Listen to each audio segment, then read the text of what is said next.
उस्मानाबाद लोकसभा मतदारसंघात लोकसभा निवडणुकीच्या प्रचाराला आता रंग चढू लागलाय। गारपिटीमुळे सुरुवातीला राजकीय पक्षांनी प्रचाराला फाटा दिल्याचं चित्र मध्यंतरी निर्माण झालं होतं। मात्र आता शेतकऱ्यांना अनुदानाच्या आशेवर ठेवत पुढाऱ्यांनी प्रचाराचा वेग वाढवायला सुरुवात केली आहे। उस्मानाबाद लोकसभा मतदारसंघात झालेल्या गारपिटीनंतर प्रचाराच्या रणधुमाळीनं आता जोर पकडलाय।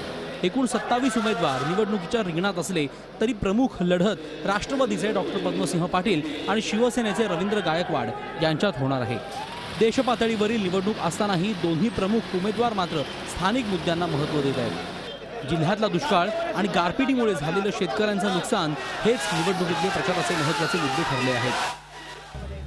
शेतकरी खूप हवालदिल आहे। 5 वर्ष दुष्काळामुळे यावर्षी गारपिटीमुळे सरकारने जे द्यायला पाहिजे ते गेल्या 10-15 वर्षात काही दिलं नाही। आताही डोळ्याचे म्हणजे रडक्याचे डोळे पुसण्याचं काम या देशाच्या कृषी मंत्र्यांना इथे येऊन गेल्या लोकसभा निवडणुकीतही डॉक्टर पद्मसिंह पाटील आणि रवींद्र गायकवाड यांच्यात अटीतटीची लढत झाली होती। त्यावेळी डॉक्टर पद्मसिंह पाटील यांचा अवघ्या 6000 मतांनी विजय झाला होता।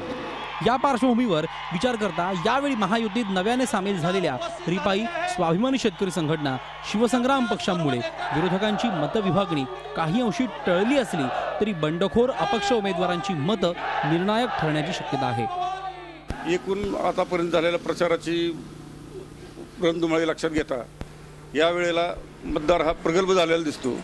असं कुणीतरी सांगितलं म्हणून पुढाऱ्यात मत द्यायचं ही जुनी पद्धत आता जवळपास बंद झालेली।